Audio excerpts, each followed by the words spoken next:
Bienvenue sur pasteurdudimanche.fr. Quand je lis dans Matthieu 6, ce n'est pas en vous faisant du souci que vous pouvez ajouter un seul jour à votre vie.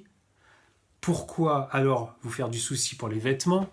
Et dans ce texte, Jésus pose la question, pourquoi vous faire du souci pour ce que vous allez manger, ce que vous allez boire, comment vous allez vous loger ? Je me dis, mais que ce texte est inaudible aujourd'hui. Il y a des personnes qui tombent dans la précarité, et il va y en avoir de plus en plus, on le sent déjà. Mais il faut qu'on se mette à l'écoute vraiment de ce texte, pour voir ce que veut nous dire Jésus. Jésus s'adresse à la fois à celui qui est dans la précarité et aux riches. Nous partageons une même condition humaine, et nous savons que la vie est plus que ce que nous cherchons pour survivre, ou plus que les richesses que nous avons accumulées.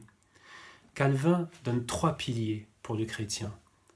La sobriété, c'est-à-dire la tempérance et user avec modération des biens qui nous sont donnés. Et dans le texte de Matthieu, Jésus dit, regardez les oiseaux du ciel, les lys des champs, regardez tout ce qui nous est donné. Dieu sait ce dont on a besoin. Et d'ailleurs, il y a assez pour tout le monde. Et il y a peut-être des choses qu'il faut arrêter de marchander librement parce qu'on en a besoin pour vivre.